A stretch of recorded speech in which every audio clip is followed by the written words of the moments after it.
Menglonia from Security Title with an important warning. Wire fraud is real, and home buyers and sellers are one of the biggest targets, even on Guam.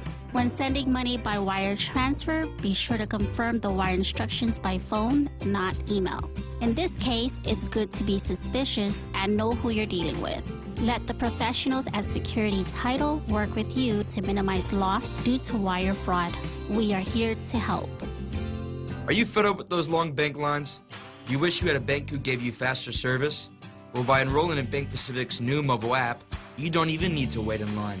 But even if you do want to come down in person, we're more than happy to see your smiling face, as long as you have a mask. Because our service is so good, we don't believe in lines. Because for 66 years, we've been making sure you get the service you deserve. Because where others put branches, we place roots. And we're rooting for you. Member FDIC. The casket containing the remains of Supreme Court Justice Ruth Bader Ginsburg will be moved into Sanctuary Hall in the U.S. Capitol building a few hours from now. She will then become the first woman ever to lie in state in the Capitol. President Trump and the First Lady paying their respects to Justice Ginsburg as she lay in repose at the Supreme Court building on Thursday. Washington waiting for the president's announcement Saturday afternoon of his choice to fill the high court vacancy left by Ginsburg's death. Senate Majority Leader Mitch McConnell telling Fox News at night. I'm confident he's going to make an outstanding nomination. The American people are going to take a look at this nominee and conclude, as we're likely to conclude, that she well deserves to be confirmed to the U.S. Supreme Court. Senator McConnell rejecting Democrats' criticisms of the push for confirmation as political posturing. New concerns about the security of mail-in ballots. The FBI joining Pennsylvania State Police, investigating some mail-in military ballots found discarded. And the post office investigating 3 trays of mail, including ballots found in a roadside ditch in Wisconsin. A ruling from a federal judge will make it easier for Indiana to extend in-person voting hours. U.S. District Judge Richard Young blocks an Indiana law that prevents anyone other than a county election board from requesting court orders to extend voting hours in the case of high turnout and long lines. This after a federal court decided Tuesday that the law passed last year was unconstitutional. It also comes as Indiana's county election officials prepare for coronavirus precautions for in-person voting November 3rd, and while handling an expected surge in mail-in ballots. Jeff Manasso, Fox News. North Korean dictator Kim Jong-un has apologized to South Korea for the killing of a South Korean fisheries official at the maritime border, calling it unfortunate. I'm Jack Callahan. This is Fox News. Mezcla Chamorro Fusion Bistro in Hagåtña and Mezcla Dos Upper Tumon are now open for takeout and delivery services. For more information, call now at 479-2652 or 3 or Mezcla Dos at 646-6295. Mezcla Chamorro Fusion Bistro brings you island hospitality with the true taste of modern Chamorro cuisine at the comfort of your own home. They take your local favorite dishes and serve them with extra flair you will only find at Mezcla. Mezcla, a true taste of Guam. Hafadade, this is Carl from APL Guam. Here at APL, our expertise and extensive network can help you grow your business and reach out to more markets. As a responsible carrier, APL is also committed to a sustainable future. Whether it's protecting the environment or investing our efforts in giving back to the community, our dedicated team in Guam and on the U.S. mainland are here to support you. Call 588-4651 or visit apl.com. Time is running out. The last day to respond to the 2020 Census of Guam is fast approaching. Call 645-2020 to respond before September 30. Our call center hours are Monday through Saturday, 7 a.m. to 10 p.m. and Sunday, 8 a.m. to 6 p.m. This is your chance to influence the decisions made for the next 10 years. Don't get left out of the count. Together, we can make a difference. Tall Tales with Bob Klitzkie is brought to you by Bank Pacific, banking on the Pacific for 66 years. Tall Tales with Bob Klitzkie is brought to you by Security Title, providing solutions for complex real estate transactions. Welcome to Tall Tales with Bob Klitzkie, the only show on talk radio where common sense is a lot more common. Phone lines lines are now open at 888-TALK. That's 888-8255. And now, The Point proudly brings you Tall Tales with Senator Bob Klitzkie. A well-regulated militia being necessary to the security of a free state, the right of the people to keep and bear arms shall not be infringed. I'm not going to say that anymore this week, Jose. You want to know why? I'd like to know why. Today's Friday. Okay. It's the worst day of the week here on Tall Tales. We abhor Fridays because it means we got to go 2 whole days and how many hours? Let's see, 16 hours before we can do another episode of Tall Tales. So we'll be out of contact with all the tailgaters out there. But we suffer through it every weekend. Somehow we make it. Having disposed of the Second Amendment in the usual respectful fashion with which I pronounce it, we move now to Zemi Ikotny.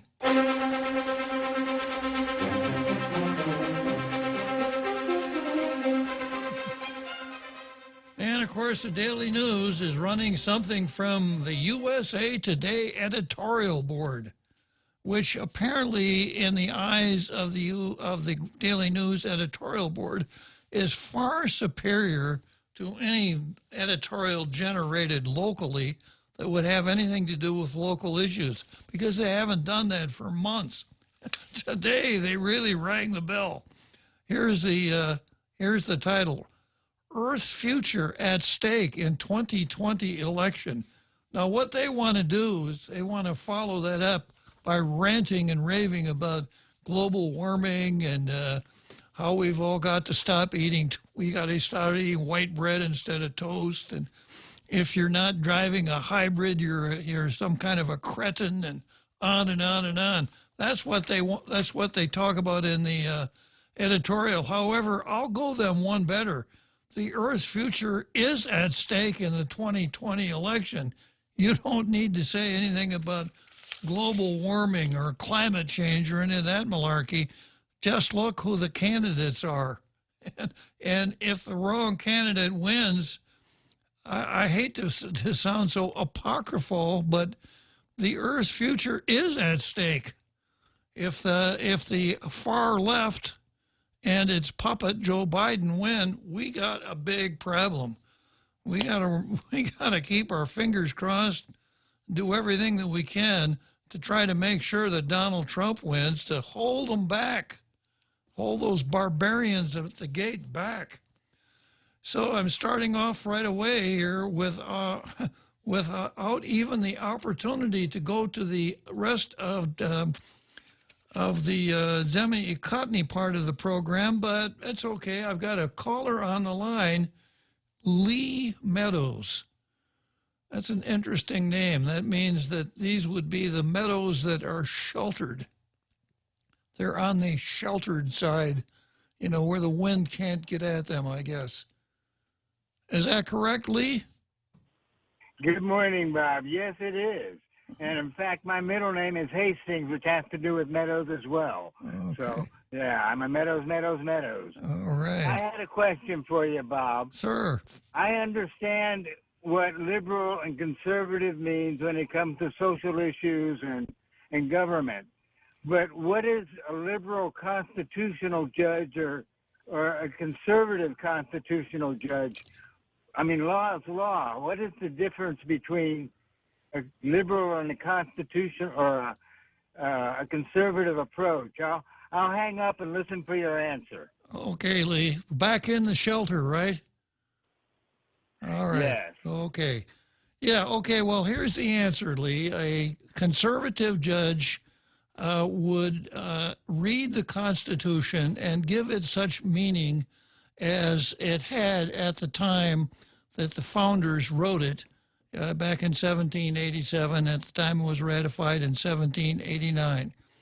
This would be the textualist, or I can never remember the difference between textualism and originalism, but the words in the Constitution would have the same meaning as they would be understood by a person of general means and intelligence at the time the Constitution was written. A liberal interpretation of the Constitution said, "Oh no, we can't be bound by what a bunch of dead white men wrote way back in the 1780s. The Constitution is a living document. Therefore, we must interpret it in terms of current and modern norms and customs and traditions and things like that." So you could take a conservative interpretation of the Constitution, and if in examining a Connecticut law that outlawed the sale of birth control devices, if you were a conservative judge and that matter came before you challenging that law as being unconstitutional, your answer would be, no, I don't think it's unconstitutional. I can't find anything in the Constitution that prohibits such legislation. If you're one of the living Constitution gang, like the folks that decided Griswold versus Connecticut, you would say, well, having that kind of law on the books interferes with people's right of privacy. So that would be unconstitutional because it interferes with the right of privacy. Now, you guys that passed for reading in first grade, that got past Dick and Jane, are going to jump up and say, I don't see the word privacy anywhere in the United States Constitution, including the Bill of Rights. I even did a search with my search and replace feature, and there's privacy is not there. But the living Constitution folks would say it's in the penumbras of the Bill of Rights. In other words, in the shadows of the Bill of Rights. Therefore, the Connecticut law is unconstitutional. So in order to bring about a liberal interpretation of the Constitution, you have to be very creative. And I would posit the suggestion that perhaps fiction writers would make the best liberal interpreters of the Constitution. Hope that answers your question, Lee. Thank you. Thank you so much, Bob. I really do appreciate that. I knew you would have a good answer to that question. I was just puzzled by the whole thing. Well, I thought, it was probably more your field than mine, but but anyhow, anytime, Lee, anytime you got a question, I'll tell you why I can't answer it, okay? Okay, thank you so much. All right, Lee. Yeah, Meadows, yeah, okay, we'll say. I gotcha. All right. Okay, so proceeding with Demi Cotney, I now turn to the Post. And today I really didn't mind having to wait a minute to do the Post because the Post oftentimes comes up with edgy, hard-hitting, take no prisoners, pull no punches editorials, laying out a factual situation, showing us who done wrong and what should have been done and what needs to be done to fix it. Today was not one of those days. Today was, today was allowing non-contact sports and other wellness activities will help improve our chances to fight off the Wuhan virus. Okay, well, they have a news hole to fill. They had to do something, so it's not a bad editorial. It's not a good editorial. I'm not even sure it's an editorial. In celebration of the previous caller, I was picturing Laurel Ingalls running through the meadows. There you go. Little house on the prairie reading today's Post. With the meadows, yeah. That's an interesting,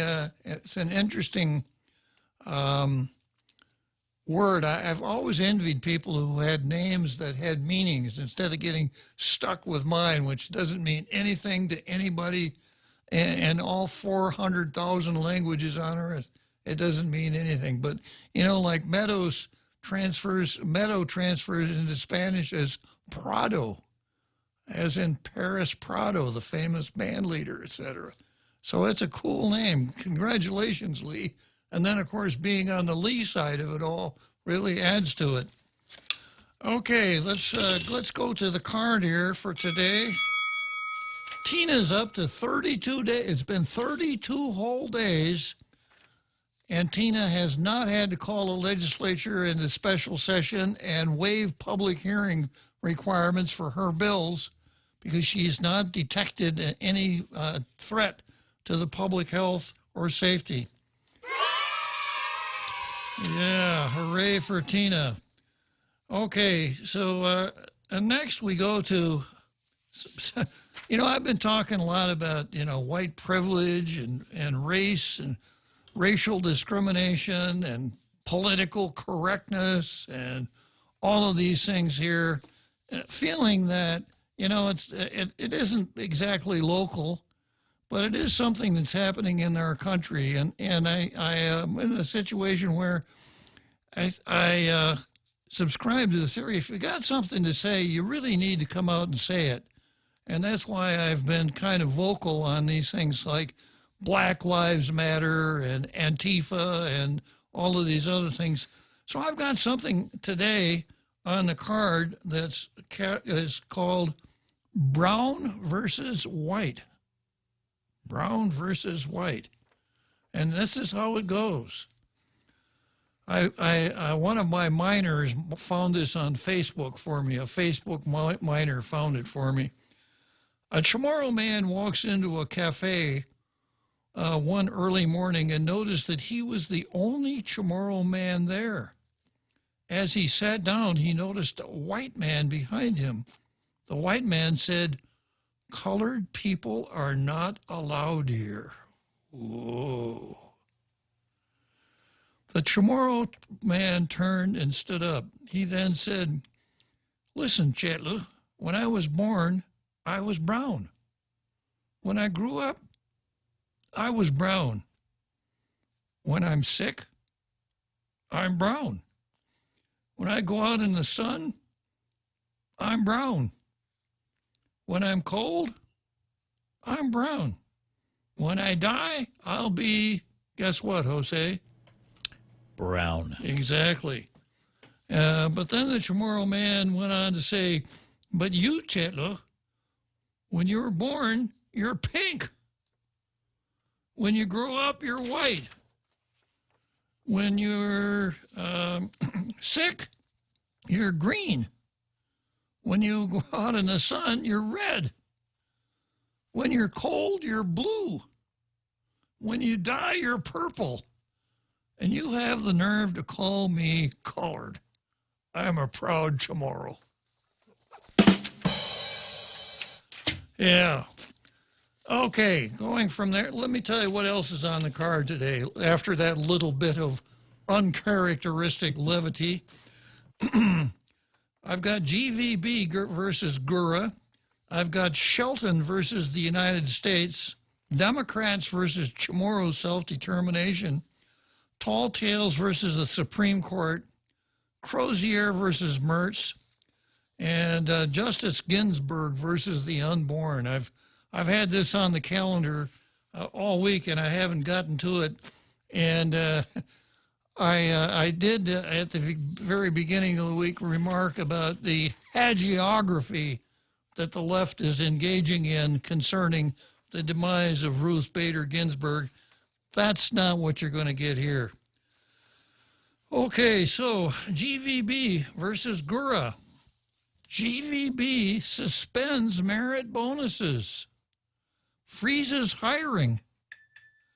Members of the Guam Visitors Bureau board on Thursday voted to suspend the merit-based bonus for classified full-time employees and adopted management policies on a hiring freeze and reduced marketing costs as a part of the drastic fiscal 2021 budget cut. Yeah, hooray for GVB. From a $22 million plus annual budget in previous years, GVB now has to live with a budget of $6.389 million for the next fiscal year. Unfortunately, we didn't get the $9.4 million GVB. Vice President Jerry Paris said of GVB's revised proposal to senators versus the final budget that became law. The Bureau's revised tourism arrival for forecast for 2021 is about 400,000, a steep drop from the record-breaking 1.6 million tourists in 2019. And I have to say, I think 400,000 is very optimistic, probably overly optimistic. Paris said the budget cuts impact on GVB is very significant and calls for drastic cuts in marketing, destinations management, and all functional areas. Now, I wonder if Jerry Paris is going to wake up in the morning and find a horse's head at the foot of his bed, because this is not the script that Governor Leon Guerrero has been using. She's been proceeding on the basis of, oh, we've got plenty of money. Paris goes on to say there's no funds allocated for pass-through activities and sponsorships. As you know, as of now, there's a hiring freeze. GVB is also not filling positions as they're vacated. GVB board, led by Chairman Sonny Atta, adopted revisions to the Bureau's personnel policies and guidelines on annual increases through performance evaluations. The board also voted to suspend merit bonus for GVB unclassified full-time employees effective October 1, 2020, mainly because of significant budget cuts. Under the Bureau policy, all GVB classified employees will be eligible for merit bonus of 3.5, provided that their annual performance evaluation rates them excellent in all categories, and provided that funding is available. It's prudent that this policy be suspended until further notice, according to GBV officials, who also noted there's tough conversation on budget and pay adjustments involving other government boards. And then the next paragraph starts out like this. The Guam Housing and Urban Renewal Authority's board recent decision to authorize a 4% salary increase retroactive to January drew public criticism and a growing call for the board to rescind any retroactive pay while Guam is under the public health state of emergency. And, you know, that was good for about, I don't know how many shows. Rachel Pasnia came out and said, well, you know, we're just doing what we have to because of the audit. B.J. Cruz said he lies with a straight face. B.J. Cruz called Rachel Pasnia a liar. And then Topaznia said, well, we had to do that because it's in the rules. But I instructed the staff not to go forward with those raises. And the Post pointed out, of course, that that doesn't mean that they can't happen. And my suspicious mind suggests that they will happen as soon as the heat dies down, and Topaznia figures he can slide it through under the radar. So as I recall, the Gura board is supposed to meet today, and the Gura board ought to take action to revoke those raises. If the GVB can do it, if the GVB is heads up enough and in tune enough with the community and can do it, what is wrong with Gura? It just, and the reason I put it on the card is GVB versus Gura, because obviously GVB is showing up Gura. It's shining a light on Gura and showing what stupidity they engaged in when they approved those raises for Ray Topaznia and his deputy. So good for Gura. You mean GVB? I'm sorry. Yeah. Boy, Just say. bass backwards, Jose. It's okay. Nobody's perfect. Bob. Yeah. Yeah, none of us is perfect. None of us. No. A question. GVB is kind of a hybrid type of board, isn't it? There's a court case that actually says that GVB is not part of the government of Guam, but you would only barely notice it because it has the ability to promulgate its own regulations, rules and regs, its own personnel rules and regs, but it has adopted the DOA rules and regs, so it functions like a government agency. The governor appoints, I think, half the members of the Gura board. The members choose the other half. So you could use the word quasi, Q-U-A-S-I. It's a quasi. But there is a case, LaGuardia versus, I think it's LaGuardia versus government, as you were Guam Visitors Bureau, that holds it. It's not a part of the government of Guam. Okay, next item on the card. It's Shelton versus the United States of America. Let's take a short break and we'll come back to the United States of America versus Shelton. You've got a job to do. Having the right equipment for the job is critical, and East West Rental has the exact tools you need. Get it done faster with the right stuff, whether it's landscaping tools, concrete tools, lifts, trucks, lights, generators, trench boxes, welders, tents, tables, and chairs. They're here to help you tackle any project you're working on, big or small. Open Monday to Saturday, 7 to 5, closed Sundays. Find what you're looking for at East West Rental Center in Upper Tumon or call 646-1463. The last day to respond to the 2020 Census of Guam is fast approaching. Respond by September 30, 2020 to help our island receive the federal funding it needs for essential services. We only receive this chance every 10 years. Don't get left out of the count. Contact the call center at 645-2020 to complete your interview today. Together, we can make a difference. Tall Tales with Bob Klitzkie is brought to you by Horizon Properties. Doing real estate since 1978. 14 years here on Guam. Call Maria Miller from Horizon Properties at 777-7792. And now back to Tall Tales with Bob Klitzkie, the one radio show politicians don't want you to listen to. Call now, 888-TALK. That's 888-8255. Oh, here we are, back again. Shelton versus the United States. And I've got an article here that ran in the Daily News about Protehi Tenota. And they had their own little forum where they entertained candidates and kind of ran a contest to see which of the candidates could pander to the Protehi gang the most. It was quite a contest, I suspect. Only three of the remarks were published in the paper, so I will take those on. Starting out with Senator Pito Terlahi stated that political status is crucial in determining the island's land use. Now, what do you suppose he means by that? It is a frightening thought. To me, it means not us determining our own land use, but taking back, I guess. Well, you know, we have a system of land use now that has worked very well for about 1,000 years. The Brits actually invented it, and what it amounts to is a system of private ownership of real property, which is freely alienable. That is, it can be bought and sold.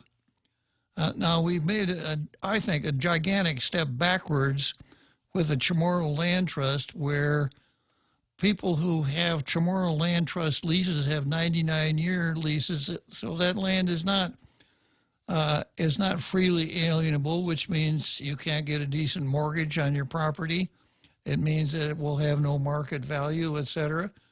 I understand the policy underlying that, but I'm in opposition to that because it's not good for the economy to have land on the island that's not freely alienable. Yeah, I know.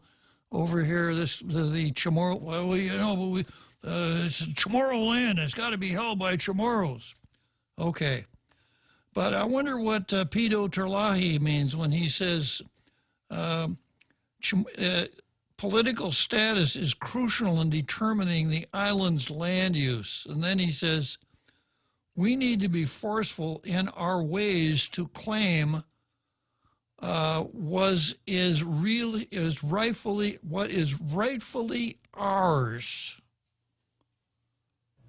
Like a la CNMI or America Samoa. That's kind of the implication that I see here. Yeah, that you only those with certain blood quantums would be able to own land, such as in the Northern Marianas and in American Samoa. So Pito says we need to be forceful in our ways to claim what is rightfully ours. That's all we're asking for.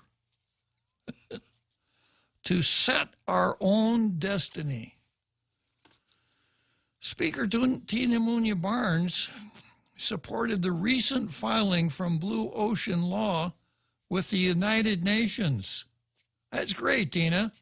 You know, for the Speaker of our legislature to say, well, you know, there's no sense horsing around with the body that I am a Speaker of. Better to go to the United Nations on something like that. And then she says, we need to continue to bring the education out there. Well, I think in your case, Tina, I would agree with you 100%.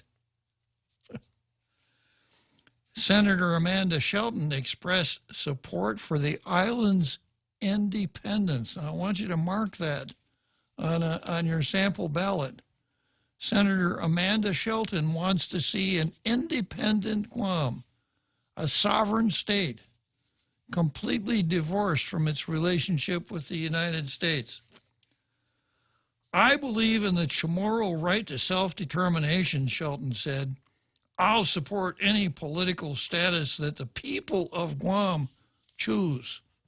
Does she mean that? Does she mean the people of Guam? Or does she mean our people? And then she says, I do have my personal preference, which is independence.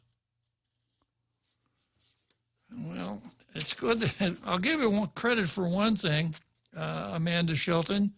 You're a straight talker. You're not like so many of these folks.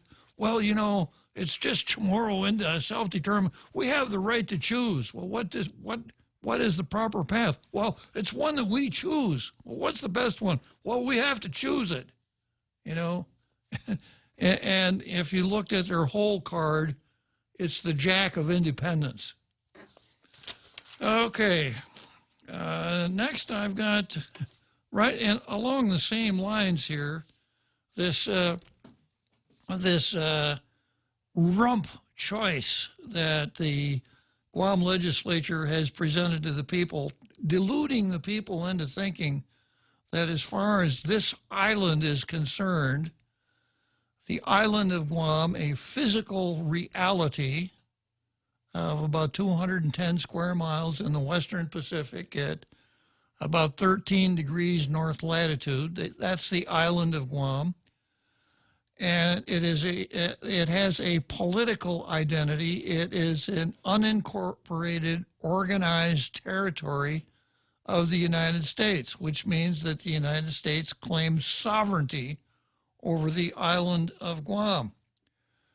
So when we're talking about the political status of that geographic reality, right now it's an unincorporated territory.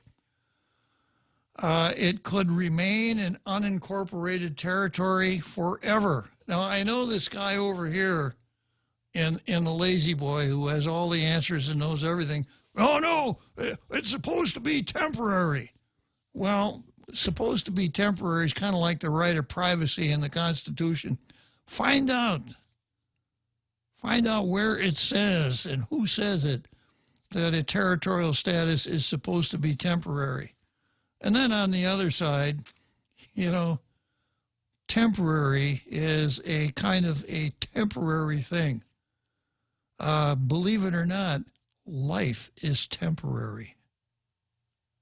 Even for you, Jose. Yeah. Life is temporary. As John Maynard Keynes, the famous left-wing economist, said, in the long run, we are all dead. So temporary in this conversation means absolutely nothing at all.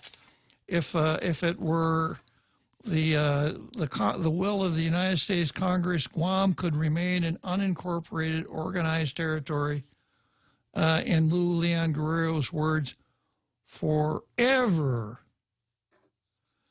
So that's one possibility. Here's another possibility that no one wants to think about, and that is that leaders on Guam, if we have any, leaders on Guam could petition the United States government and the government of the state of Hawaii to make Guam a county of the state of Hawaii. Think about that. You know, we'd have a vote. We could vote for president. We'd have representation in the Senate. We'd have representation in the House, voting reps.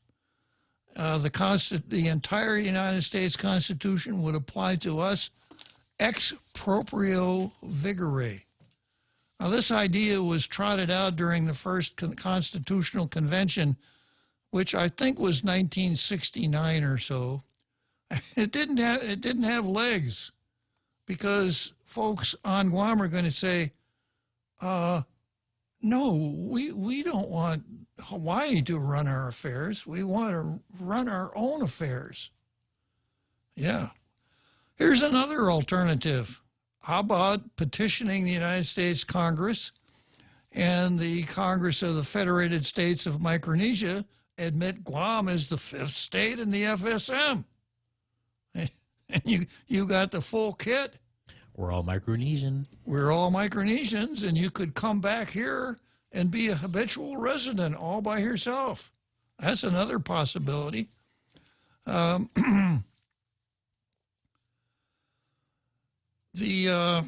Another possibility, the one that I keep pushing for, is to remain as we are. It's a part of the American empire and try to improve our lot within the American empire. There are a lot of things we could do. We could ask Congress to make our district court judge a lifetime appointment. We could go through the covenant with the Northern Marianas and ask that certain of its provisions apply to us in the same manner as the Northern Marianas. I suspect that Frenchie has some other ideas as to what we could do. Maybe Frenchie would even suggest that we could become a Department of France. Is that right, Frenchie? Like New Caledonia. By the way, I think they are voting on independence again. New Caledonia has been voting on independence for 6 or 7 times, I think, every time they reject it. Yeah, but it's one of those socialist approach to forcing people to be an independent country.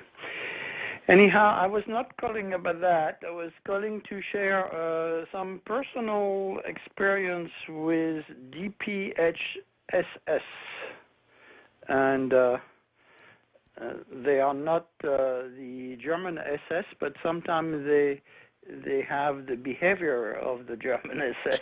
So anyhow, as I mentioned before, I have a family member returning to Guam and actually arrived on the island on September the 12th and has subsequently been quarantined at the Dusit Beach Resort.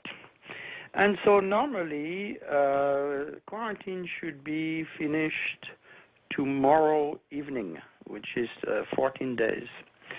So tomorrow evening. But last night, in the middle of the night, that person was awakened by the attorney from the public defender's office saying that if you want, you can leave tomorrow morning because there's been a judge decision regarding the people that arrive on island on September 20th. right? Okay. So this morning came and went, and nobody from DPHS contacted the person. And this afternoon we are almost at 1,700, and still more of the same. As far as the office of the public defender, the nice attorney that called, of course, is not answering their phone, and you cannot even leave a message. So this is your tax dollar at work.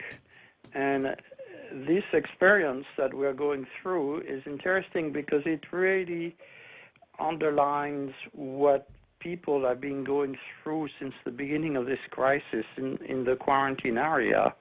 You have nobody to answer the phone, nobody to get in touch with people, to just give them information about, yes, you're leaving, or no, you're not leaving until tomorrow night, or whatever, or even then, what do you need to do in order to be released? So it's very unfortunate, and I can understand a little better the frustration of some of those people, like the one that ran away a few weeks back and who is now being sued by the district attorney, right? So, but it's ineptitude at a lot of levels. Even when the intentions are good, there is no follow-up. The right hand doesn't know what the left hand is doing. It sounds like a perfect example of the Leon Guerrero administration. You can't really describe the administration without using the word cluster fumble. Well, I think the Marines have another expression for that, right? Close. It starts with cluster. Yeah. Cluster buck or something like this. Mm-hmm. So, but that's very unfortunate. I mean, we're talking about budget and everything, and how to better spend the money of the little money we're gonna have in those few months coming. And right now they're spending, I think, is almost $160 per person per room, plus food and drinks, which is another $20 per meal, I think. Which is 3 times a day. So you're talking about $210, almost $220 per person per day. So you look at that times 14 days, times the number of passengers that are arriving on island, and it's quite a lot of money. Now, I'm sure the owners of Dusit will be happy to have some revenues coming. But I think as taxpayer on the island, we can question the common sense of those decisions and the effectiveness of those decisions. They still do false positive tests and all kind of things, and you have people giving the tests that are not qualified to do so. It's just amazing. So it keeps on. We're going to go in this weekend not knowing what's happening. And, I would not expect less from Gov Guam employees. It's kind of sad. I think I can make a good prediction of what the governor's next remark is going to be, Jose. Are you ready? Bring it on. Yeah. Off with their heads. Yeah, that's right. The governor's game plan, Alice in Wonderland. Yeah, that's right. It's very much that way. It's very interesting. And on the other side, in the government, you have a bunch of rabbits running around, running out of time. Right on, Fort Okay, Bob. Thanks for calling. Okay, I'm going to take a short break here before the big halftime show, and then right after the break, all of you tailgaters will be treated to the dulcet tones of the voice of Another Joe. 5, 4, 3, 2, 1, launch! That's just what we did with our new state-of-the-art mobile banking app as we celebrate 66 years of serving our island communities. It's loaded with a ton of new user-friendly features, including remote deposit capture. It's another way of saying you don't have to come to the bank to go to the bank. And if you want to come to the bank, we're happy to see your smiling face as long as you wear a mask. And we don't have long lines. Bank Pacific grows with branches, we place roots, and we're rooting for you. Member FDIC. $5 foot long. Pile high with veggies. They're back. Any foot long is a $5 foot long when you buy one at regular price. At participating locations, Subway, eat fresh. Tall Tales with Bob Klitzkie is brought to you by Mezcla. Mezcla Chamorro Fusion Bistro and Mezcla Dos are open for takeout and delivery services. More details, call the Hagåtña location at 479-2652 or Mezcla Dos Upper Tumon at 646-6295. Get your Mezcla fix at the comfort of your home.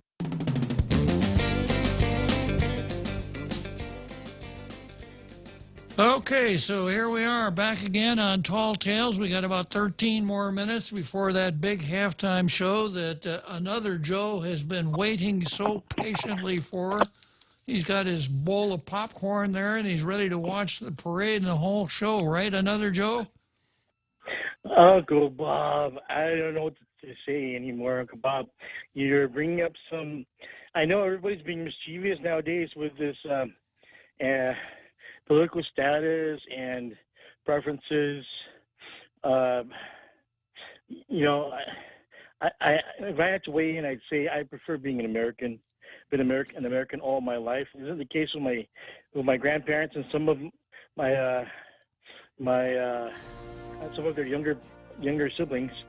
But I personally would prefer to stay an American. Having said that, everyone has a right to their own opinion.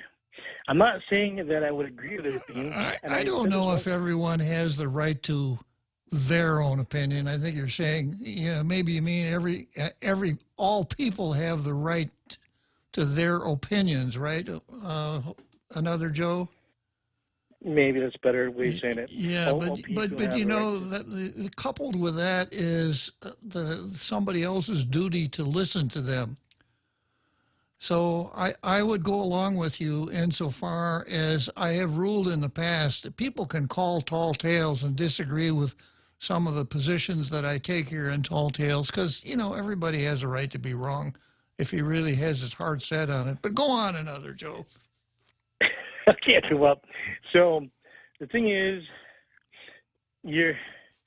I've said before that the so-called local leaders are beating around the bush and they're playing some kind of weird diplomatic game by not emphasizing or putting on the table that the FSM and the other COFA countries have the option of becoming a new U.S. territory.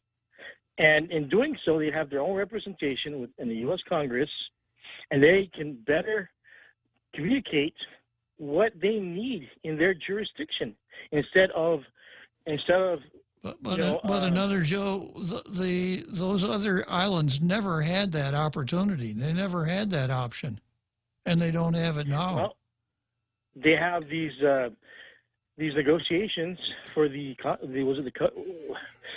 compact, I think they call it. Yeah, so they have a treaty relationship with the United States is what they have.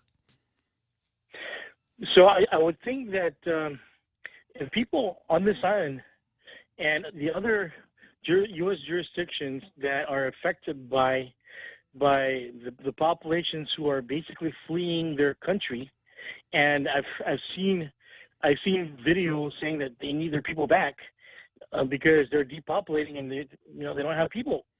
But having said that, if we really care about their interests, we'd be supportive of them having an option of becoming a new U.S. territory. But what seems to be happening here is certain authority influences seem to be playing people against each other with regards to what the options are. And maybe there seems to be a lot of inferiority complexes, a lot of superiority complexes, instead of, okay, we're pretty much in the even playing field or equal. And in doing this, you know, it's really messing up budgets for all these jurisdictions affected. Yeah, as we can see in what they call the impact that we want to get reimbursed for, and we're getting crumbs. You know, we're talking about we need like hundreds of millions of dollars in reimbursement, and we're getting like tens of millions. You know, for 30 years. You know, it doesn't take a rocket scientist to figure out after 30 years they're doing something wrong. So, and I have to say, it's a little bit mischievous not to emphasize that. And then they talk about conjoining with foreign sovereign nations, right? Well, I think there's a step-by-step process. So the first step is they would have to become a U.S. jurisdiction before there's even any thought of conjoining with whatever other jurisdiction there is. But I would think that the first options that people here in Guam and other islands of the Marianas Archipelago, I think the first option they're going to look at is, do we want to reunite as an archipelago, which we've already decided, going back a few decades, that nope, they're not ready to do that. And we probably need to have a serious conversation before we do that. In 1969, the folks in the Northern Marianas, which was the Northern Marianas District of the Trust Territory at the time, voted that they wanted to unite with Guam, and the people in Guam said, no, we don't want to do it. And there were, as far as I know, there were a couple of reasons, Joe. One was there was still a lot of bad feelings from World War II, because the Saipan was a Japanese colony at the time, and several Chamorros worked for the Japanese, and according to the stories that you can hear, were not kind at all to their brothers here on Guam. That's the reason that people on Guam decided they wanted to be called Guamanians and not Chamorros. So that's one reason. The second reason was because economically, Saipan was so far behind Guam that the people of Guam were afraid that they would have to take on a huge economic burden if they were going to unite with the Northern Marianas. I think nowadays it would be even harder to put the islands all together than it would have been then, because obviously politically Guam will be the strongest of all of the islands. And just as much as Guam wouldn't want to be a county of Hawaii, the people in the Northern Marianas are going to say, no, I don't want to be run by those folks down in Guam. You know, we're going to lose all of our autonomy. So I don't think that's ever going to happen, Joe. Yeah, well, I think, you know, when it's okay to be mischievous and float these interesting ideas of but remember, we're primarily in favor of staying U.S. citizens. And if you're talking about getting involved with the COFA countries, the first step is they would have to become U.S. territories, I think, and that hasn't happened. And I would think, and it's never going to happen. I think we should support them becoming a U.S. territory, you know, because then they would have representation in our Congress, and they can get. They can better help themselves instead of coming to us with an inferiority complex. And then when things are miscommunicated, there's, because this inferiority reason and that inferiority reason. And then, you know, there's so many misunderstandings because there's a class of cultures and what I've heard before said is parallel cultures that are developing within a jurisdiction, which is not synonymous with integration and assimilation. So, having said that, Uncle Bob, I think I've taken a lot of your time, and I better let someone else take the pulpit in your very educational program. But thanks for educating us. But man, if people start, you know, keep being mischievous about all these ideas, we're going to have to really think constructively and analytically about what does it mean, you know, step by step. Anyway, thanks for your time, Uncle Bob. I appreciate it. I'll just keep listening. Always a pleasure, Joe. I'll see you in an hour when you get back on the Ferris wheel.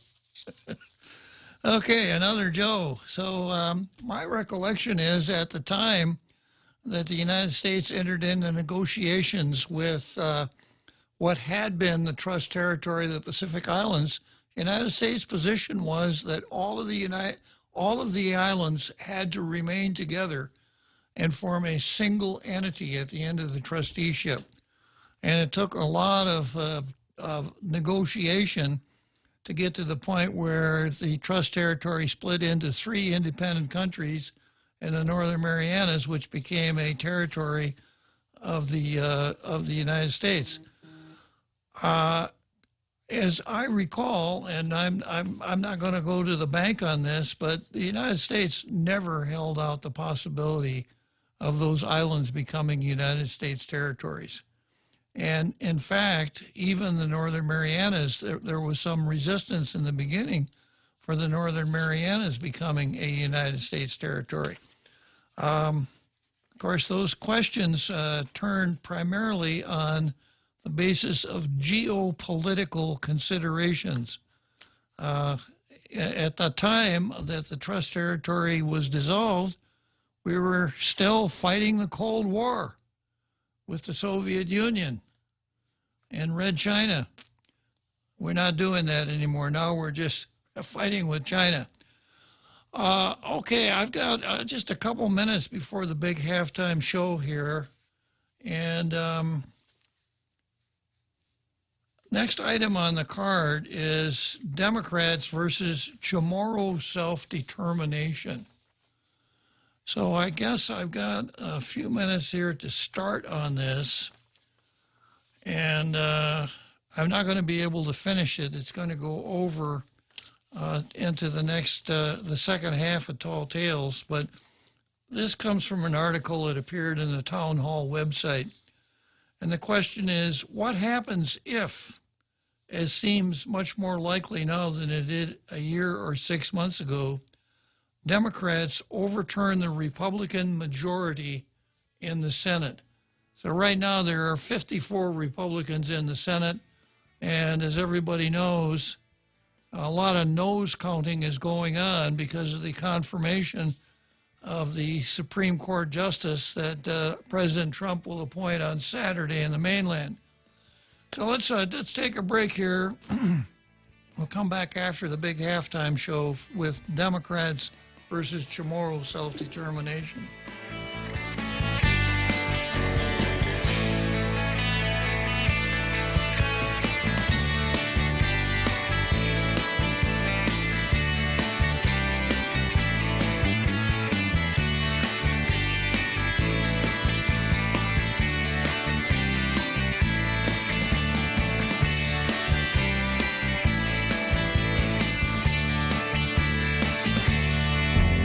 The Point is KUSG, Hagåtña, Guam, 93.3 FM and 104.3 HD3. 39 days until the election. I'm Jack Callahan, Fox News, and the latest Fox News poll finds President Trump trailing in 3 key states, Ohio, Pennsylvania, and Nevada. The Fox poll found more voters in each state trust Biden to do a better job on COVID and picking a Supreme Court justice, but trust President Trump to do a better job on the economy. Fox's Jessica Rosenthal, the president in another potential swing state yesterday, signing an executive order to prevent insurance denials for people with pre-existing medical conditions. The historic action I'm taking today includes the first ever executive order to affirm it is the official policy of the United States government to protect patients with pre-existing conditions. So we're making that official. The president says any health care reform bill that reaches his desk must protect those with pre-existing conditions or he won't sign it. A federal appeals court will hear arguments today in the attempt by the Manhattan district attorney to get a hold of the president's business and tax records, an effort the president's attorneys call overly broad and a politically motivated fishing expedition.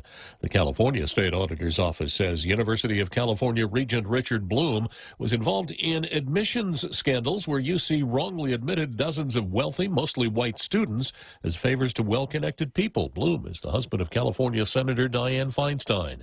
More protests in Louisville over Breonna Taylor's death, but a potential flashpoint last night was diffused. It looked like there was going to be, a rather serious showdown between police and these protesters. There was a major law enforcement presence, and then a spokesperson or a representative from this group spoke with police, and I was able to hear some of it, and police basically showed some mercy to these people who violated curfew and were screaming in their faces and are now allowing them to walk straight home. That's Fox's Matt Finn. America is listening to Fox News.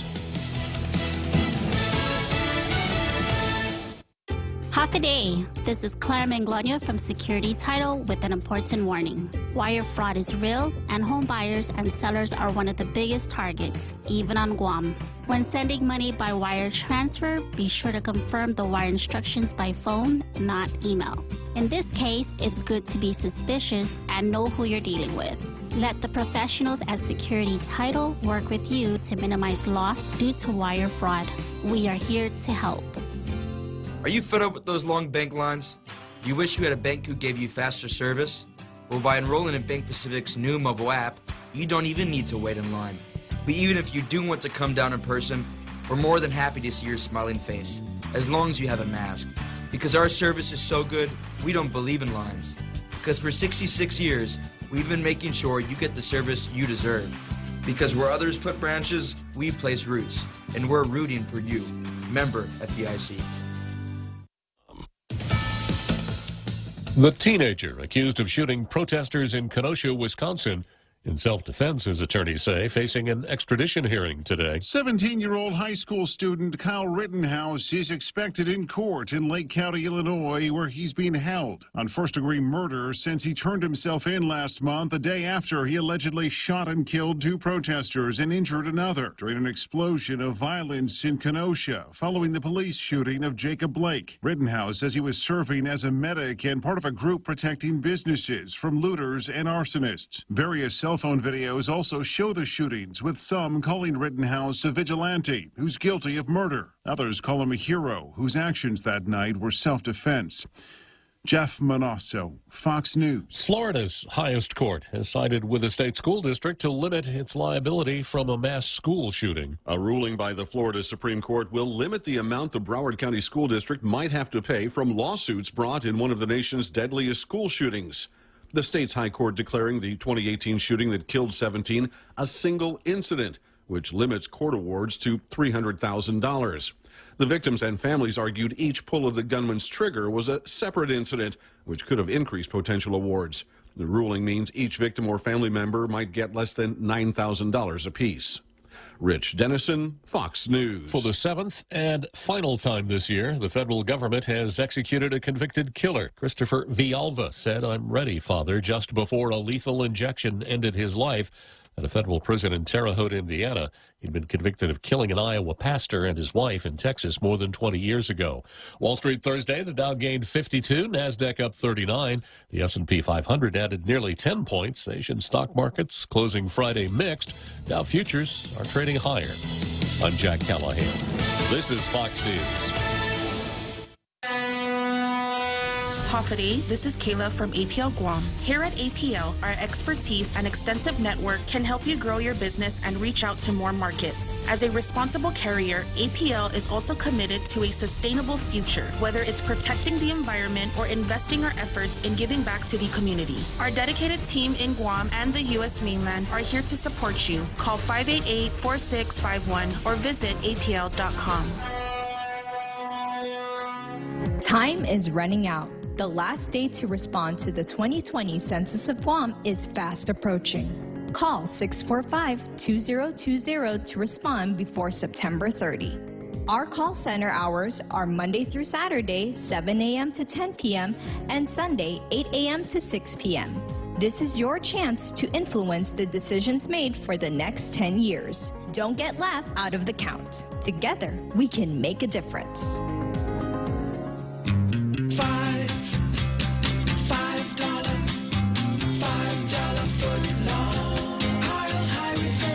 They're back.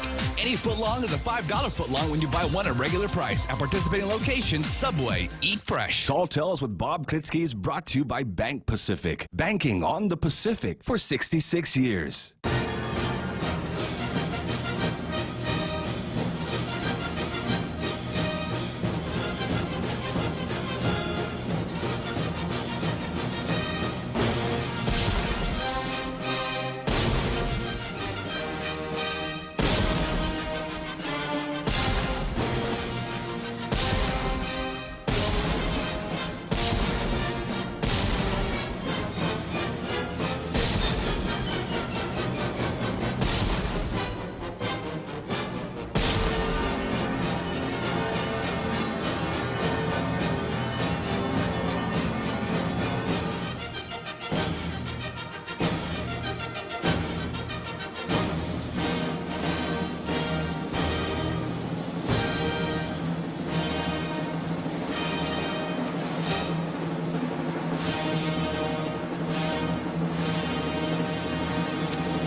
Okay, so here we are. Big halftime show on Tall Tales that everyone has come to know and love so much. Every day it gets better and better. That'll be our last halftime show until Monday afternoon. I may have to just go into Facebook or YouTube and play it over the weekend just to kind of get me over. I had withdrawal so bad last Sunday that I had to WhatsApp message to Jose and ask him to go over to Wendy's drive-thru and give me a call from the Wendy's drive-thru just to get me over.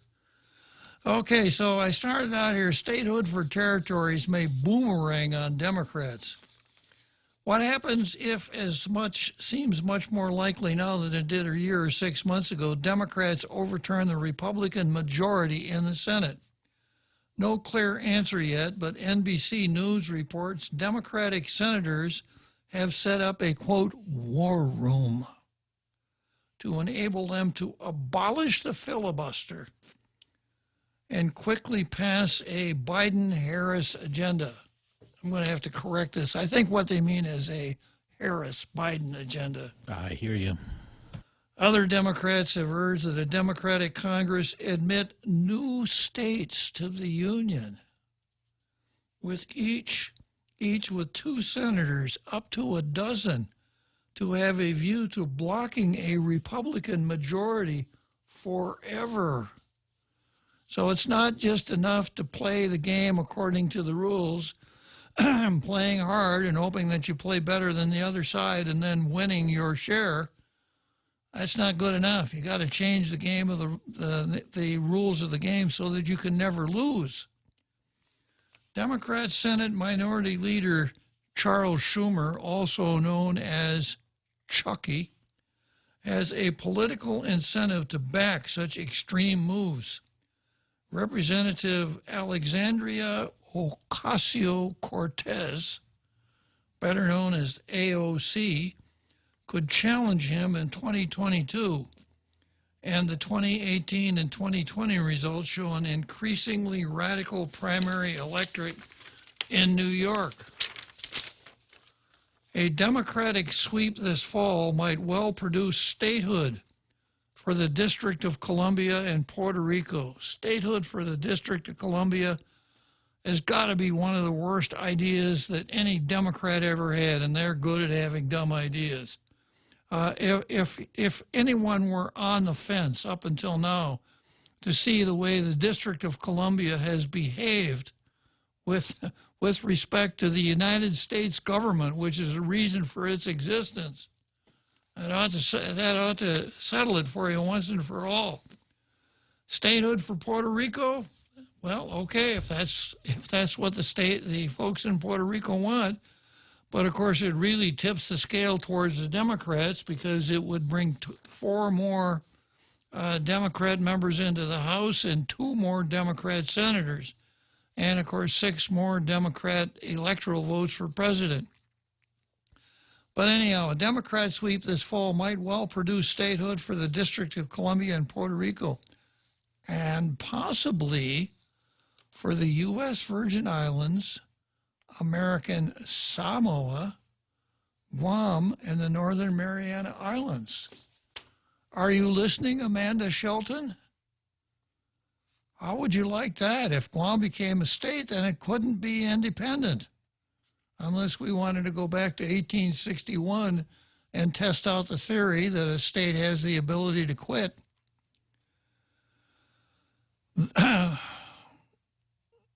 And the possibility for the U.S. Virgin Islands, American Samoa, Guam, and the Northern Mariana Islands.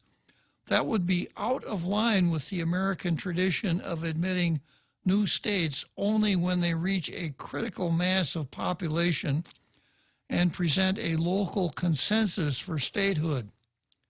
Voters in states with close Senate races this year might want to keep that in mind.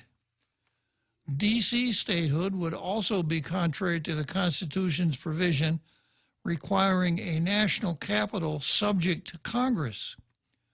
The framers feared a local mob could overpower the federal government. Could that ever happen? A local mob overpowering the federal government? As in London's Gordon riots in 1780, and as nearly happened in Lafayette Square outside the White House 3 months ago. Puerto Rico is an even dicier candidate for statehood. Its territorial government is bankrupt, and its government electricity system in large part unfunctional. Since 2010, some 550,000 Puerto Ricans, 14% of the population, have left for the mainland, primarily to low-tax Florida, not as in the 1950s to high-tax New York. Plus, there's no consensus support for statehood as there was in Alaska and Hawaii in the 1950s. Politically, Puerto Rico is split down the middle between statehood advocates and those who favor a modified form of the current Estado Libre Asociado status, with its own Olympic team. As for the other 4 territories, their combined population is only 375,000. That's less than the 579,000 or 624,000 of the smallest states, Wyoming and Vermont. Okay, let me just take a break here. I don't think Vince Sakamoto wants to talk about statehood. He probably wants to talk about the Wuhan virus and Dr. Gemma Manglona, right, Vince?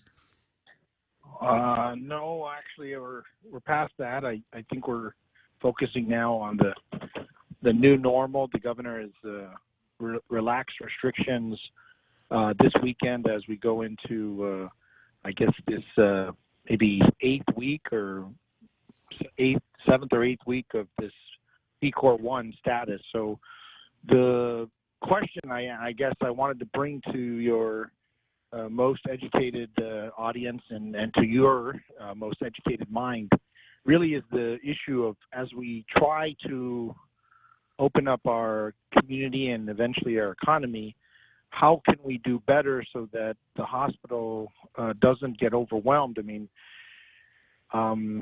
it's optimistic that there's going to be less patients in the intensive care unit and in the hospital in general, so we can be able to take care of anybody who does get sick. But we are very, very close to our capacity, and there are signs that things might get worse before they get better because the FEMA team is leaving.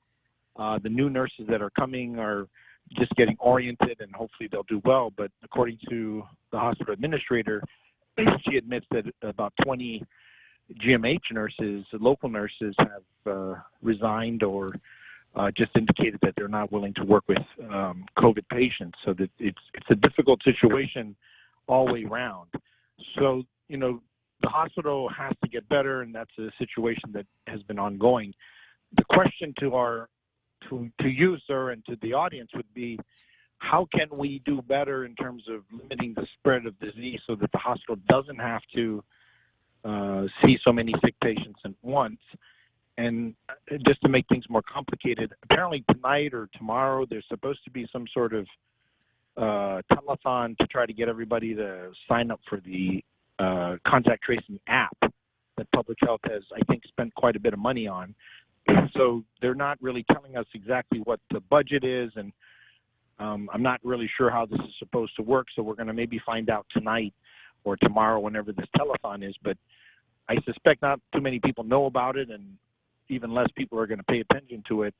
And so if that doesn't work, if despite the fact that they spend a lot of money on a telethon, they spend all this money on whatever, and people don't sign up for the app, a proposal has been put forth to require government of Guam employees to sign up for the app and their dependents or forfeit their next paycheck. Is that legal?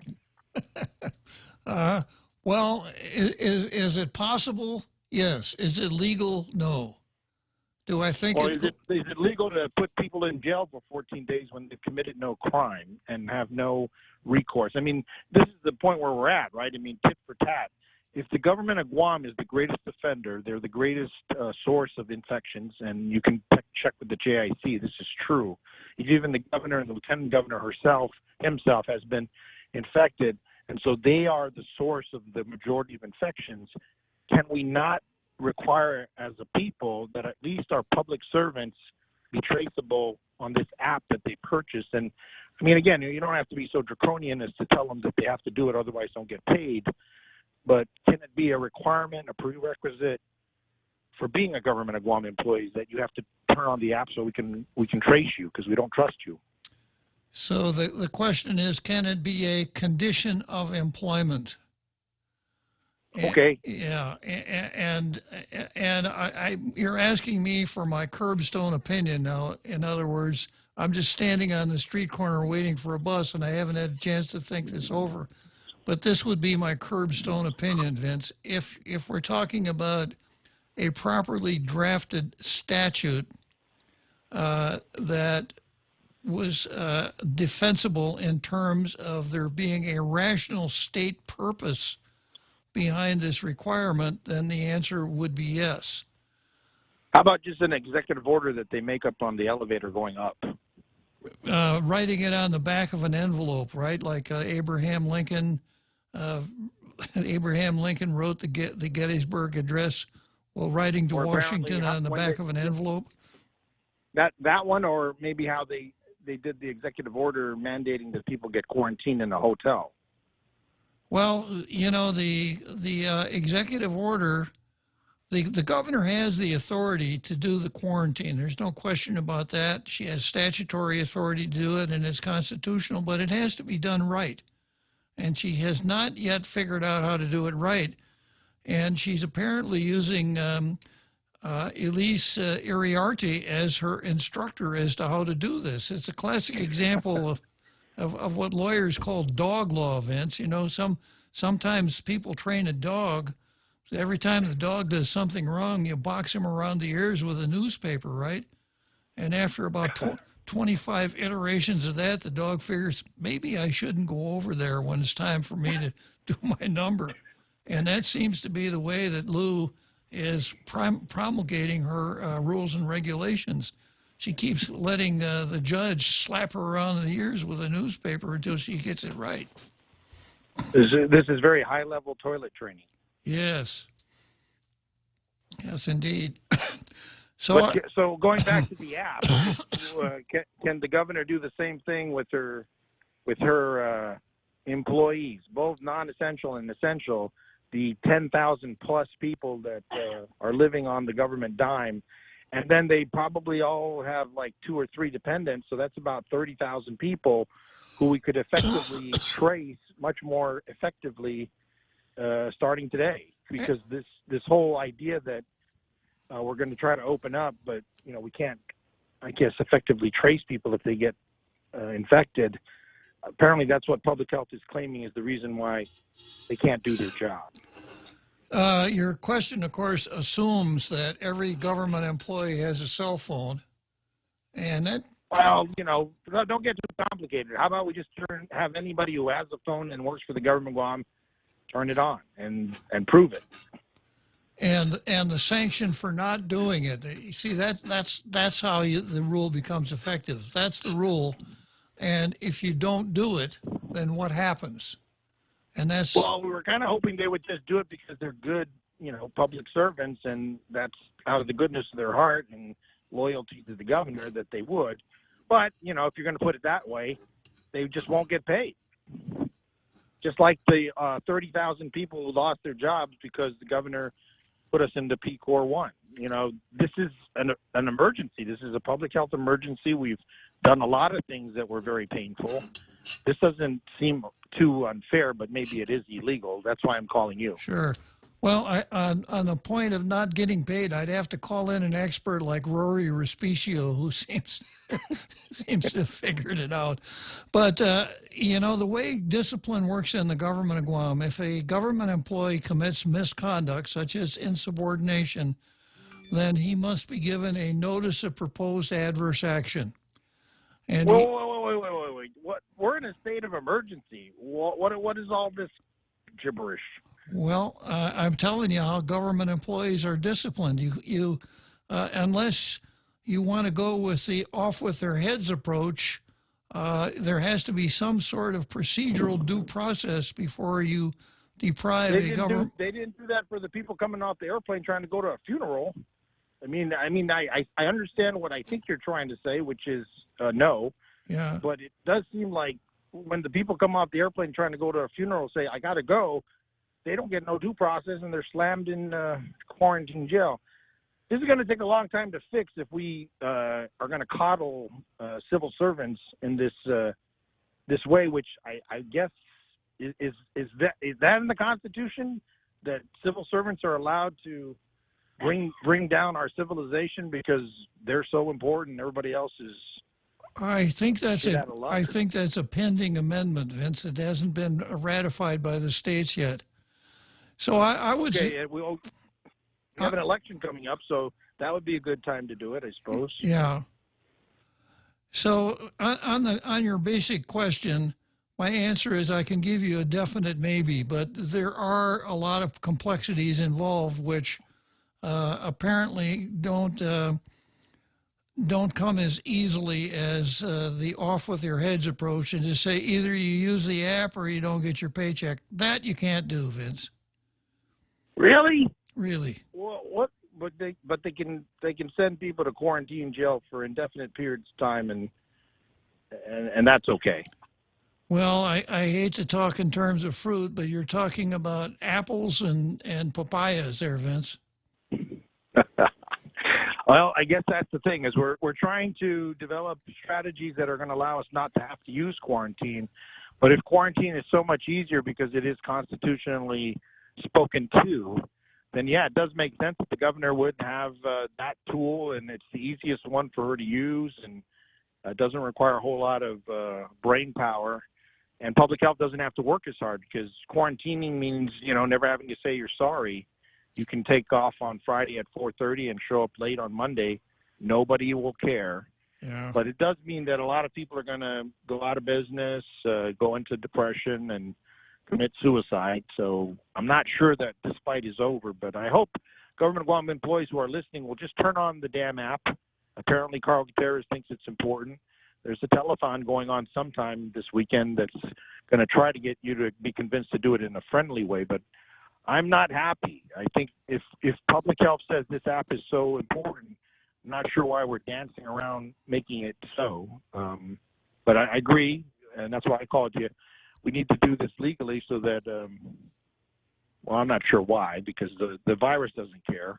I just want to get out of this lockdown and would like to get on with the rest of our lives. But I'll tell you what I'll do, Vince. I will spend a little time over the weekend thinking about this, and on Monday I will offer a possible solution to or possible answer to your question. How does that sound?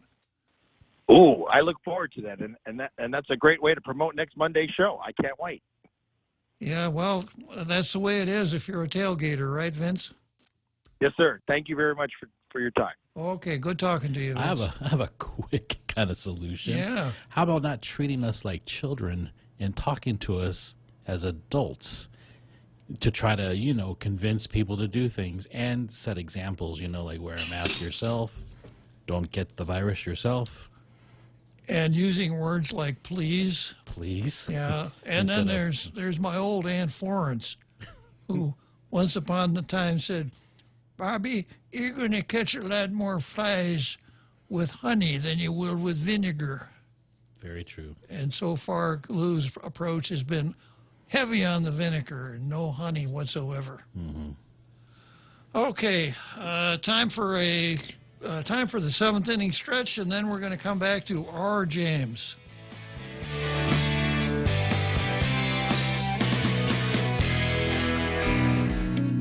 The last day to respond to the 2020 Census of Guam is fast approaching. Respond by September 30, 2020 to help our island receive the federal funding it needs for essential services. We only receive this chance every 10 years. Don't get left out of the count. Contact the call center at 645-2020 to complete your interview today. Together, we can make a difference. Mezcla Chamorro Fusion Bistro in Hagåtña and Mezcla Dos Upper Tumon are now open for takeout and delivery services. For more information, call now at 479-2652 or 3 or Mezcla Dos at 646-6295. Mezcla Chamorro Fusion Bistro brings you island hospitality with the true taste of modern Chamorro cuisine at the comfort of your own home. They take your local favorite dishes and serve them with extra flair you will only find at Mezcla.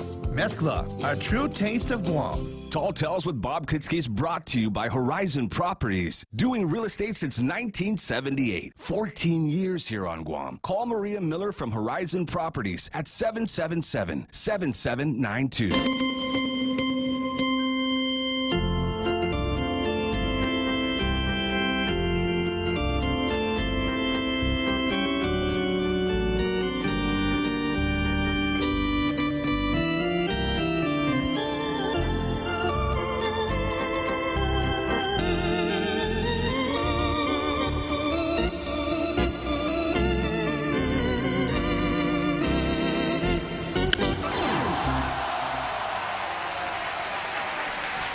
So here we are, Wrigley Field, Chicago, Illinois, the seventh inning stretch. And who did I spot out here in the center field bleachers? None other than R. James. Are you enjoying the game, R. James? Yeah, that line drive went right by my forehead. Okay. Anyway, I got a suggestion for the governor. And so it's okay, Joe, you don't have to cover the bleep button. It's a clean suggestion. If the governor has all of this newfound executive order power that she seems to have a taste for, why couldn't she take this opportunity, and it's definitely an advantage, with all of the trillions of federal, I don't know, I want to say tax-funded dollars, but I don't know if the taxpayers can fund it. They've done it, but I don't know if we can fund it. But I would think that she wouldn't have any problem reaching out and saying, hey, we had 6 months plus to try to get ready for this, and we kind of were derelict in our duty, and we weren't able to do what we needed to do to fix our health and our hospital. Could somebody... I mean, yeah, we got swimming pools that need to be repaired and replaced, and we're not going to ask for the money for road repairs or anything like that. Could somebody just put a little bit of this off in our direction so that we can fix our hospital so we don't have to lock down our entire island, and so we don't have to bring in $150 an hour nurses on a temporary basis? Could somebody help us actually do something that would be meaningful and hopefully at least last for a few years?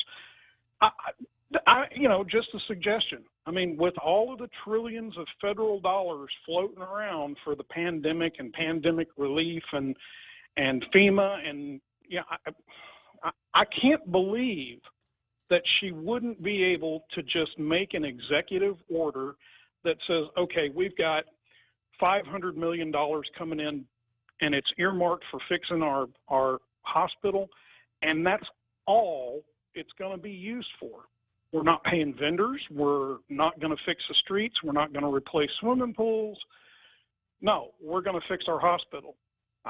Just a suggestion, Governor, just a thought, just throwing it out there, instead of, being the people's czar and throwing up roadblocks and asking people for their travel papers and all this other kind of stuff, quarantining people at the airport and shutting down businesses and losing our economy.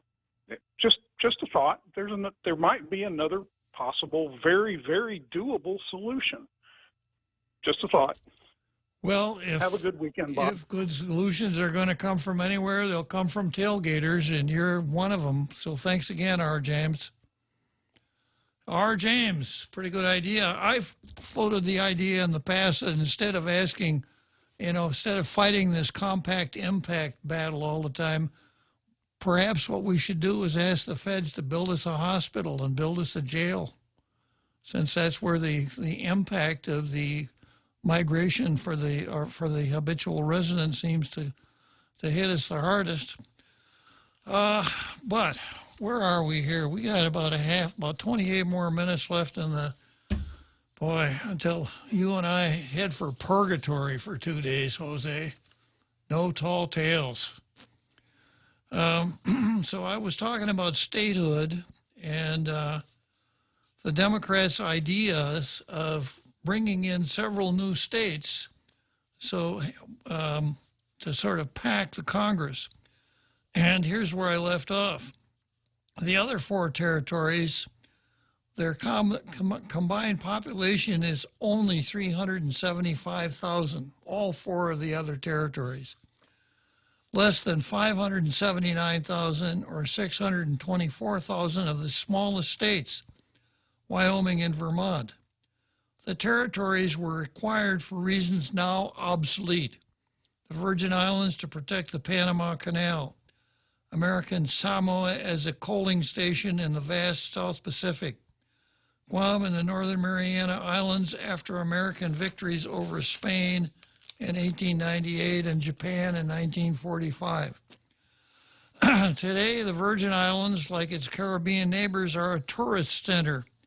American Samoa has 2 tuna canneries and produces top-notch college and professional football players. That's American Samoa's most famous export. The Northern Marianas' cheap labor garment factories went bust after the multi-fiber agreement expired in 2005. Having written the Almanac of American Politics chapters on the territories for 40 years, I admire my fellow citizens in these places, but don't see them as critical to the nation. Whoa! But then he says, Guam is different. Directly south of Japan and the southeast of China, it's loaded with military bases and essential to maintain American military capacities in a region threatened by aggressive China. But that also means that its 168,000 residents include many military personnel from the 50 existing states and other territories. And it's not clear that statehood for these territories would produce reliable political gains for Democrats. Wouldn't that be awful? So let's see, I got Robert and Senator Chris Duenas in the green room. So I'm going to stop the statehood for Guam process momentarily and entertain Robert and then Senator Chris Duenas. Good afternoon, Robert. Hello, how are you doing tonight? I'm doing great. Just got a quick question. I'm visiting my mother for the last couple of months, and she was talking about her war reparations. And I said, well, I know the man to call. And it happens to be you, because you seem to be very knowledgeable on everything going on the island. So I figured you'd have the answer for me so I could let her know. Well, if I don't know the answer, I'll make up a darn good story. You can bet on that. I like that, as long as I can tell her something to make her happy. So what do you want to know about war reparations? Well, she was just wondering where her check might be at. Okay. Well, and I told her I thought the government of Guam had it held in a bank account somewhere and were piecemealing it out, but I wasn't 100% sure. Okay. Well, the governor did some really high-powered grandstanding by wrestling the ball away from the U.S. Department of Treasury momentarily, but that phenomenon has ended.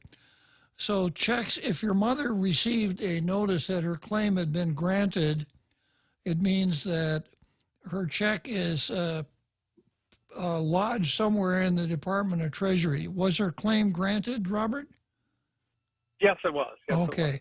So what happens is this, that a percentage or a portion of the Compact Impact money that is paid over to the government of Guam every year from taxes paid by military members, a portion of that amount is set aside to pay war claims. And the last the last Compact Impact payment was just last week. So that replenished the amount of cash available to cut the checks. So it's a matter of the Department of the Treasury cutting the checks. And does your mother have a direct deposit set up? I'm not 100% sure, but I believe so. Yeah. Well, I could always find that out, but she needs to check her account daily, because what they do is they'll just put that deposit in your account, and they won't send you a note or a postcard or anything like that. So that'd be the only way that you'd actually know that you got the money. Yeah, I know of this week. She hasn't had a significant deposit in her account. So we'll just keep our fingers crossed, but I know it's on the way. I just thought I knew the governor of the government had issued the. Well, what happened? What happened was the governor made a deal with the Department of Treasury that anyone who turned in a paper showing a granted claim, the government of Guam would pay that claim and then be reimbursed by the Treasury. But that all stopped way back in January. So only the Treasury is paying the claims now. Okay, so I guess I think there's a website you can check that. Am I correct? And you can call. There's a number on that paper that you have. You can call, and they'll answer the phone and they'll tell you. Thank you very much. I knew I would get a great answer from you. I appreciate it. You have a great weekend. Thank you very much, Robert. And I love your show. Even though I've only listened to it for about 7 weeks now, I love your show. Okay, well, welcome aboard. Glad to have another tailgater. Yeah. Okay, and then let's see. I have Senator Chris Duenas. Good afternoon, Senator Chris Duenas. Half a day, Senator, Honorable Marine. I guess we got RAG now in there. My favorite. Only when our Fred calls. My favorite talk show host, and Your Honor. Thank you. We've reached that point. This is kind of a habit for me once in a while to hit you up on the worst day of the week, because I know Bob's favorite day of the week is Monday. We got a whole week, have a bunch of fun. Anyways, I'll suffer with you.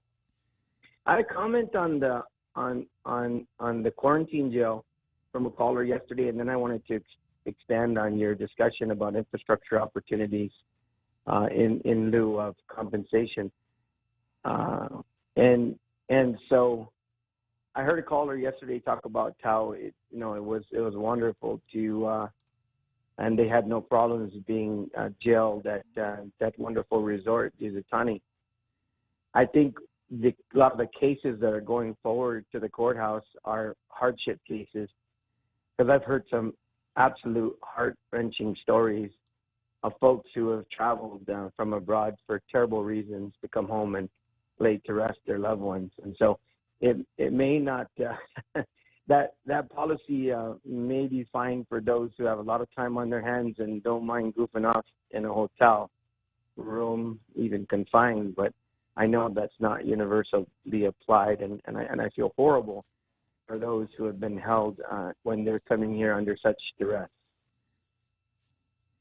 The other point you were making earlier, Bob, I mentioned I would discuss these things with you in the coming weeks on an opposition view to the separatists and how they view federal spending on Guam and how they view military relocation and just the overall presence of federal, entities, particularly our military.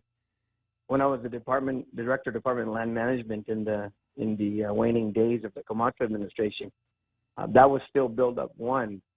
And I had the distinct pleasure of meeting with General Bice, who was leading some of the efforts on the build-up.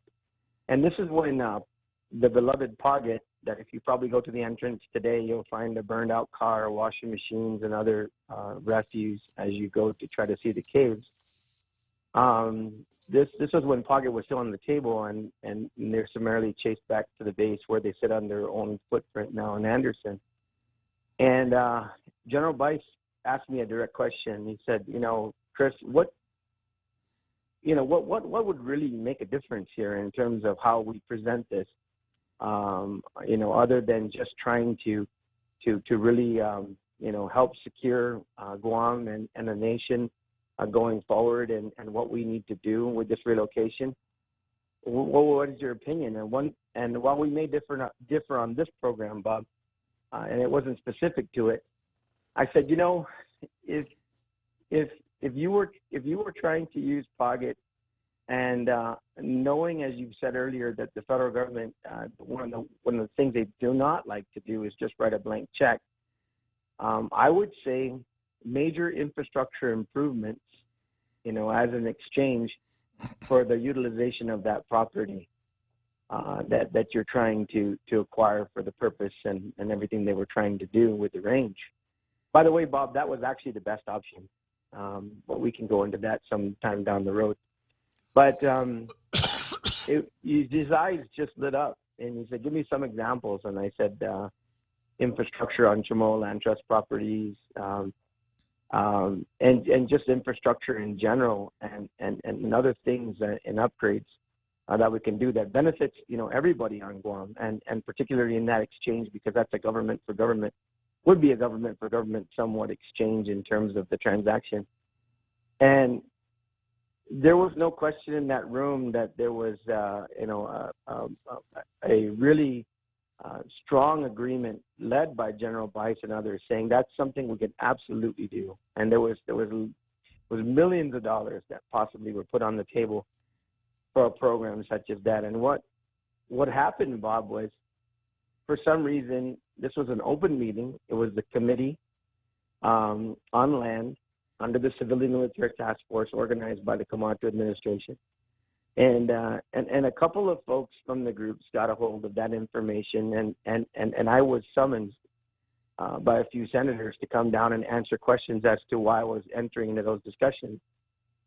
And I brought them the CD, I brought them all the information, I reminded them that they were invited, it's an open meeting, they're actually members of the CIVMO task force, and endured really basically a whipping, if you will, over you don't negotiate. And of course I wasn't negotiating. I was doing my fiduciary responsibility as the director of land management to discuss lands of Guam, and as part of the committee that the same senators were, and of course those groups were so outraged that we'd even engage in such a discussion. But this is the kind of thing, you're exactly right, Bob. When we talk about things like compact impact, and we talk about those things, that is the language that the federal government speaks in terms of, in fact, the guidelines for writing up any impact of agencies were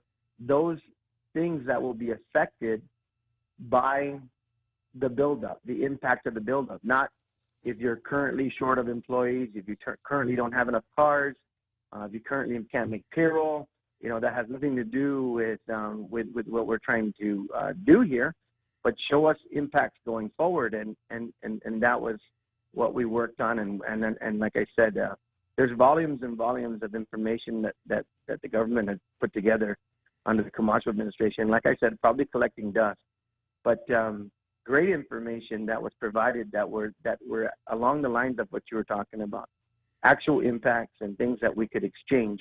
And I think you're exactly right. I think a new hospital, would be a remarkable accomplishment in exchange for the shortage of compact impact reimbursement.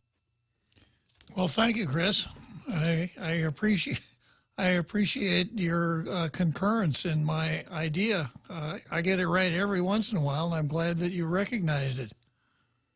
Well, I just wanted to also recognize, something that you've always promoted, Bob, and that is, solid, consistent diplomacy of sitting down and actually having a real conversation about how we can solve problems instead of demagoguery and all the other things that go along with that. I mean, it's one of the reasons why I really appreciate your show. It's one of the reasons why I've appreciated your service over the years to the people of Guam, because that's how we get things done.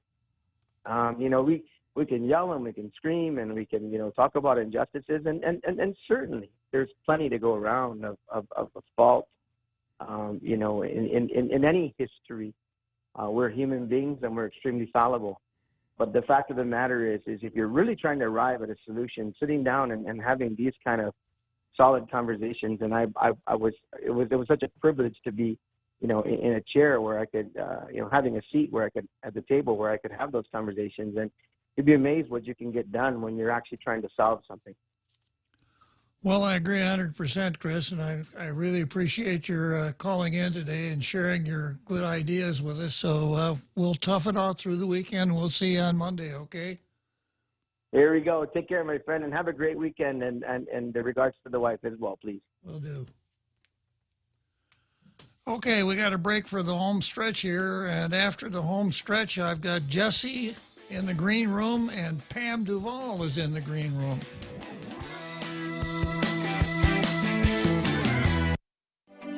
Have you responded to the 2020 Census of Guam? If not, time is running out. Call 645-2020 before September 30 to make sure you and your family are counted in the 2020 census. Our call center hours are Monday to Saturday, 7 a.m. to 10 p.m. and Sunday, 8 a.m. to 6 p.m.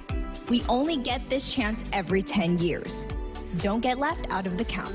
Together, we can make a difference. You've got a job to do. Having the right equipment for the job is critical, and East West Rental has the exact tools you need. Get it done faster with the right stuff, whether it's landscaping tools, concrete tools, lifts, trucks, lights, generators, trench boxes, welders, tents, tables, and chairs. They're here to help you tackle any project you're working on, big or small. Open Monday to Saturday, 7 to 5, closed Sundays. Find what you're looking for at East West Rental Center in Upper Tumon, or call 646-1463. Tall Tales with Bob Klitzkie is brought to you by Bank Pacific. Banking on the Pacific for 66 years.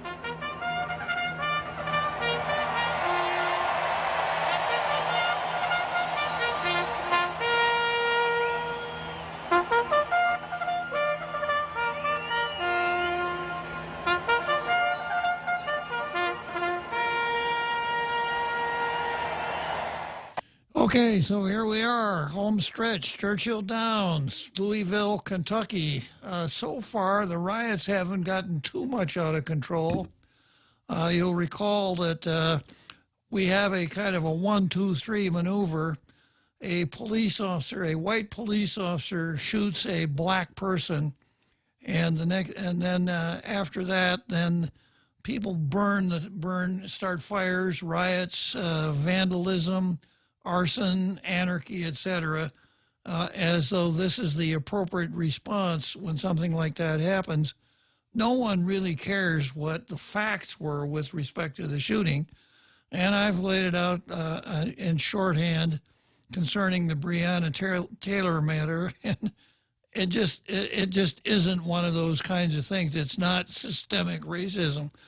But that hasn't stopped the folks in Louisville from taking to the streets. But the mayor of Louisville, unlike mayors of the more leftist cities, was ready and established a curfew, called it the National Guard, etc., instead of like the mayors of Seattle and Portland saying, well, gee, I guess they're just having fun. Okay, so I've got Jesse and then Pam. Hello, Jesse. Good afternoon. Good afternoon, Bob. You know, I was just wanted to get some clarification about the United States is a republic, not a democracy, right? I think you said that before. I've said that on more than one occasion, yes. Yes. Okay, so the republic basically means that it basically belongs to the people, right? Or the people have a say in, and not just one, how do you say this? Not just like a king or something like that, right? A republic means, a republic is a representative democracy. A direct democracy would be something like a New England town meeting where everybody in town comes in, makes motions, votes, etc. In a republic, you have a representative democracy, and that's what the United States is. Okay. So in regards to Guam, I mean, we're U.S. citizens, right? And that would mean we're part of the republic, right? I know where you're going with this, but I've pointed out lots of times, Jesse, that being a U.S. citizen is not a condition precedent for voting. It's a matter of state law. So the fact that you're... I'm not going there. I'm just trying to get some clarification so I can better understand. Why don't you ask? Why don't you just ask your question? Yeah, well, I'm asking. I want to better understand it before before I start just making stuff I'm not really keen on. I basically want to clarify it and then make sure I'm clear on it. Okay, the United States is a representative republic.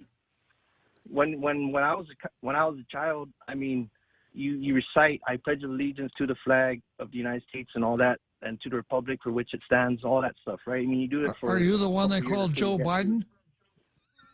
Huh? Are you the one they called Joe Biden? You know, I pledge allegiance to the United States, and you get it? Yeah, okay, so you pledged allegiance. Go ahead, Jesse.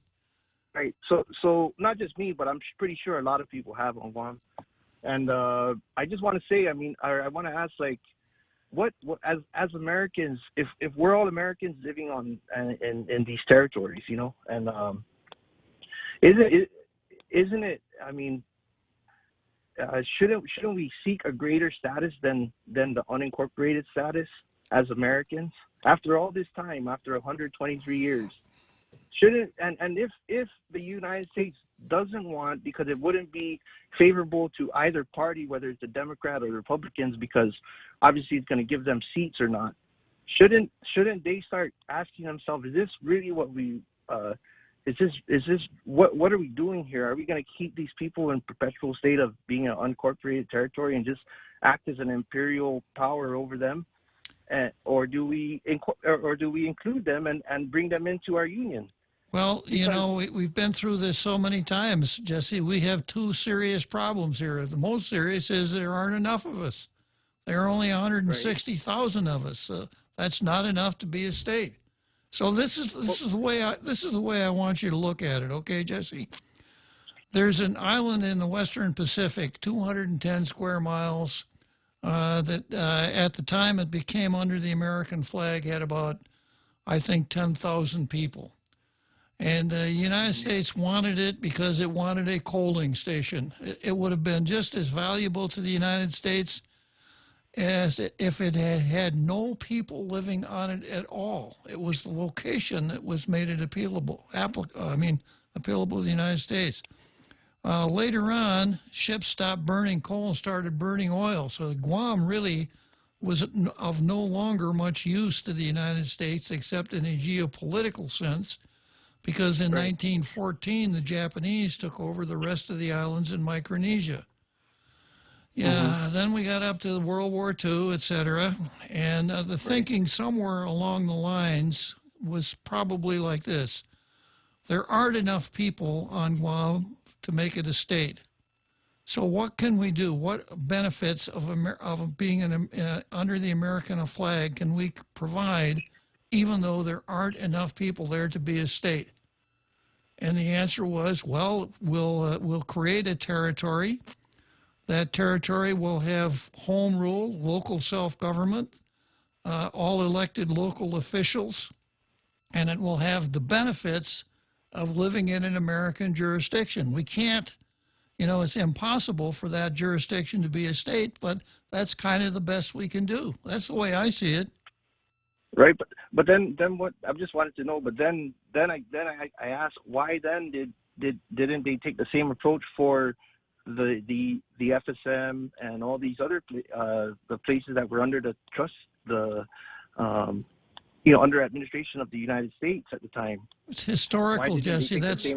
It's historical because, as I mentioned to you, when with the United States, I've explained this on the program before, that Cuba was not the issue in the Spanish-American War. The issue was the Philippines. The United States wanted a pretext to colonize the Philippines, and that's the only reason the United States wanted Guam. Jesse, I'd like to continue this. We can do it on Monday, but I don't want to keep Pam waiting any longer. Okay. Thank you, Jesse. All right. Good afternoon, Pam. Good afternoon, Bob, Judge, Senator. I just have something to say. I want to get it off my chest because it's just been bothering me. The only plan that Lou has that has worked is her plan to instill fear in people. A real Magahaga would drive through the villages like many of our senators have done, governors have done in times of emergency. Check on the people. Honk your horn, wave, hey, the governor's outside.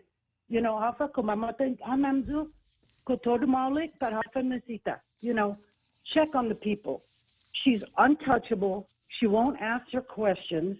She won't sit and communicate or Zoom with these business owners who are either collapsing or just dead because of the lockdown, not because of COVID. Palawan, Pam. She just really has to, step it up because the trust is gone. Good point, Pat and Pam. And as I would say that ti necesita sa takilo I Palawan sa gobyerno na. Hanay. Yep. Okay. Do you feel better now, Pam, having gotten it off your chest? I feel so much better. My heart is just going crazy. I love you, Bob.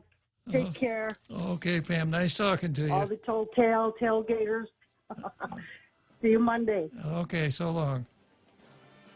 Okay, so we wrap up another exciting week of Tall Tales.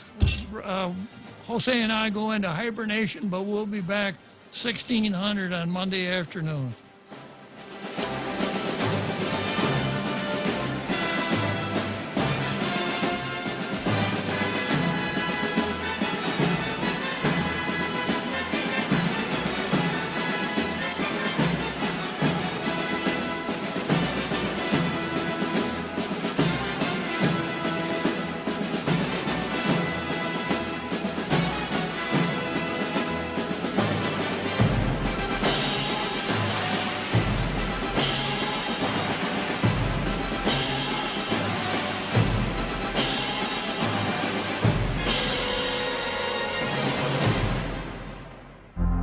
The Point is KUSG, Hagåtña, Guam, 93.3 FM and 104.3 HD3. HD3. Breonna Taylor protests continue. I'm Jack Callahan, Fox News. Violence flaring briefly last night in Louisville. We saw them smash windows. We saw them destroy property, screaming the usual profanities against police, and police started to declare this an unlawful assembly. And Fox's Matt Finn reports police agreed to let protesters leave the area on the condition they go straight home. Other protests Thursday night in New York, St. Louis, Las Vegas, Portland, Sacramento, and L.A. over a grand jury's decision not to indict police officers involved in Breonna Taylor's shooting death in March on murder charges. President Trump at a campaign